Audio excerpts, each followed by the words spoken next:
Most founders start a business because they're makers. Like we love creating something out of nothing, building, shipping, just making things tangible and real. But here's what nobody tells us. Once we build something that works, the business doesn't want us to keep making new stuff. Actually, the business wants something else. And the thing that business wants is exactly what kills the maker's soul. And also what keeps most of us from building a company that's both profitable and the one that we actually love. And I know this because I lived it.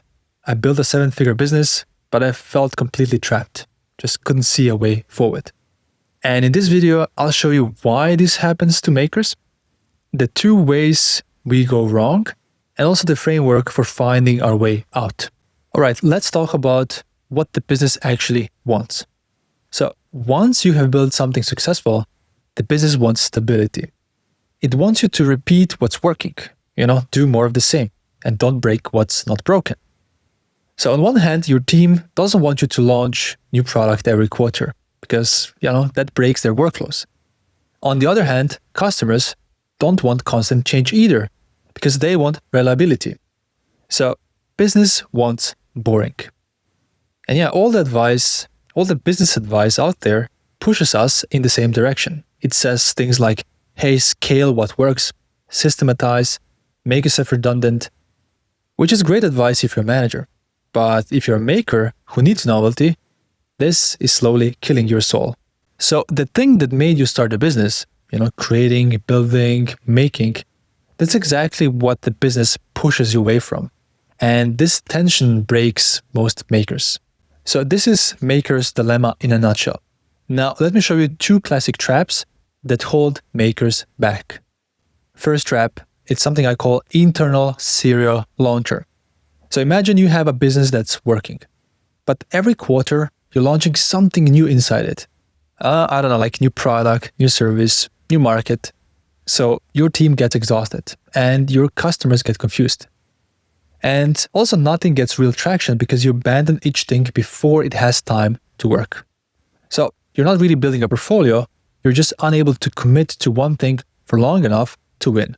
And I've done this. So we would launch a new program and it would do well, but I would get bored. And then I would see a new opportunity, a new format, a new angle, and I would pull resources away from what was working to chase this new thing. So then my team would say, hey, but this is working. Can we just let it run? And I would say, yeah, it is kind of running, but I think this other thing could be bigger. So the problem wasn't that I was wrong about the opportunities. The problem was that I didn't give the existing thing enough time to compound. So I was creating novelty, but I was killing momentum. Now let's have a look at the second trap, the reluctant manager trap. And this one is more subtle. So imagine you building something for a year, maybe 2, and it starts working. It's generating real demand and real revenue. And then you follow the standard business advice, which is to hire a team, delegate, and you stepping back from making new things. And slowly but surely you stop being a maker. Also, your team pushes back on your ideas because change means retraining people and breaking processes. And also most of your ideas don't work anyway because that is the nature of new ideas. So eventually you stop trying and you stay in your lane, you manage, you optimize. And also you slowly become completely disconnected from your own business. So you're successful on paper, but your maker soul is unfulfilled. This is where I ended up with a profitable 7-figure business, hitting my days.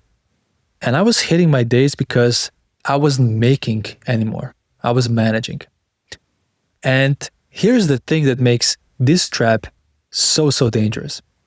It's dangerous because everyone around you will tell you that this is how success looks like. And you will look on paper successful because you made yourself redundant and you're working on the business, not in the business. And these are all the right signs. But if you're a maker at your core, this will slowly make you miserable. So those are the 2 traps. Either you keep pivoting inside your business and never build like real momentum, or you build something successful and stop being a maker. But luckily, there is a third way. And let me show you the framework. So I call this one the maker's compass. And there are actually 4 paths for makers who love the 0 to 1 phase, who love making, who love novelty. And basically, these 4 paths come down to 2 questions. And the first question is, do you want to commit? Are you willing to commit to one audience long term? And second question, will you stick with one type of product or business? And this gives you 4 options. Option 1 is different audiences and different products. And this is someone I call a serial builder. So you're making whatever interests you, new markets, new products, new business models. And an ultimate example of that is Elon Musk. Like if you look at his companies, Tesla is an electrical car for mass market. SpaceX launches rockets for governments and companies. Neuralink develops brain chips for people with neurological conditions. And so on. Like you can see completely different audiences, completely different products, totally different industries. And that does come with a trade-off because you are starting from 0 every time because there's no momentum, no compound growth. So you can do this, but it's almost the hardest path to scale. Now, option 2, which is same audience, but different products or different business models. This is what I call the audience loyal maker. This means you found your people, but you keep making different things for them.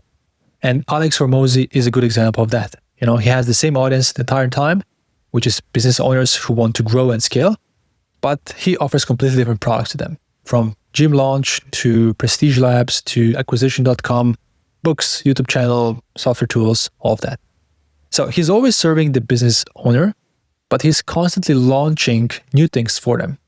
So he's getting the novelty from new products, not from the audience. And the good thing here is that you have momentum from building an audience who already trusts you. Let's have a look at option 3, which is different audiences, but same product. And this one is interesting, and I call it craft-focused maker, which means you find a product or service you love making, and you just keep finding new markets for it.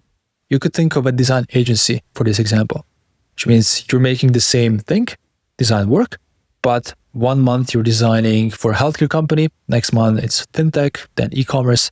Yeah, completely different clients, different industries, different problems. But the core here is that you're still doing what you love. You're practicing the craft that you love.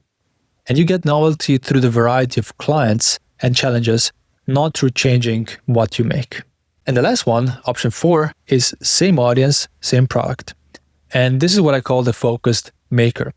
An example here are DHH and Jason Fried from Basecamp. So they are obviously targeting knowledge workers who want simple software. And they just keep making new software for them. There's products Basecamp, Hey, Once, and it's all the same audience and same product type, which is software, just iterating deeper.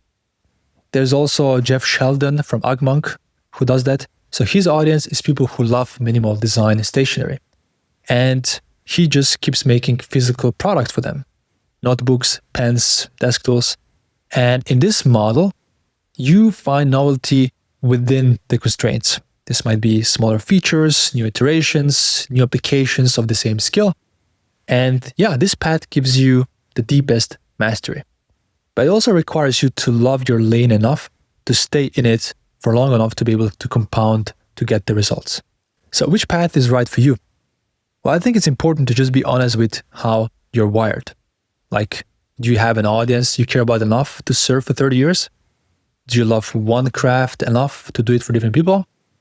So answers to these questions will inform which path you should take. And the wrong path will make you unhappy even if it's profitable. And the right path will feel effortless even when it's hard. So a quick recap. The business wants boring, stability and repetition. But if you're a maker, you need novelty. So what happens is that most makers either keep pivoting inside their businesses and never build any momentum, or they build something successful and stop being makers. But luckily, there's a third way, which has 4 paths actually. And you need to figure out which one matches how you're wired and then commit to it. And that's how you stay a maker without getting trapped. But now here's a tricky part, because you might look at Hormozy and think, oh, great, same audience, different products, that kind of feels like me.